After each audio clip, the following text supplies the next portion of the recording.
अस्सलामु अलैकुम dear viewers. हमारा आज का टॉपिक है खड़े होकर पेशाब करना। ये एक सवाल है जो एक भाई ने पूछा है कि क्या कोई शख्स किसी मजबूरी की हालत में, यानी किसी को पथरी हो या कोई और परेशानी हो, तो क्या इस सूरत में वो खड़े होकर पेशाब और इस्तिंजा कर सकता है या नहीं, और अगर ऐसी सूरत में उसको कोई नमाज वगैरह पढ़नी हो तो वो क्या करे।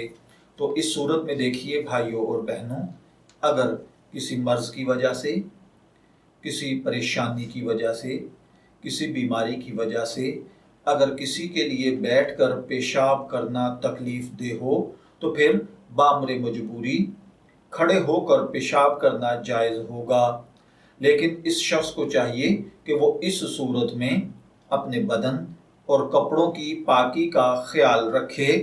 अगर पेशाब के कतरे जिस्म पर या कपड़ों पर लग जाएं तो उन्हें धोकर पाक करे और नमाज का एहतमाम करे।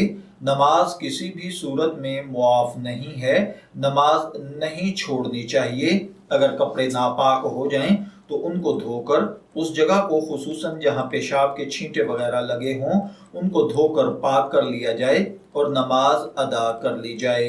मैं दुआगो हूँ कि अल्लाह ताला हमें इन बातों को समझकर इनके मुताबिक अमल करने की तौफीक अता फरमाए।